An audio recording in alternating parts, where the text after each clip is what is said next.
Patty Christensen, hand CRPS lady. Back to no gimbal.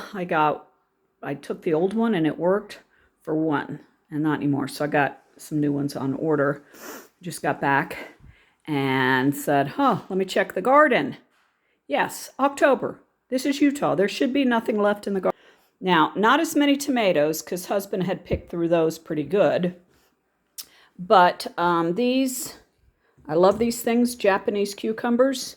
There, plus pretty much all in there. And then these are called chocolate tomatoes. They kind of have a little dark to them. And then more peppers. I only took the huge ones off.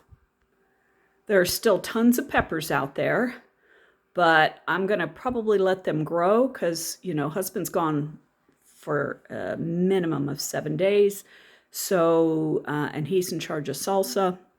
I'll put all the tomatoes in the freezer.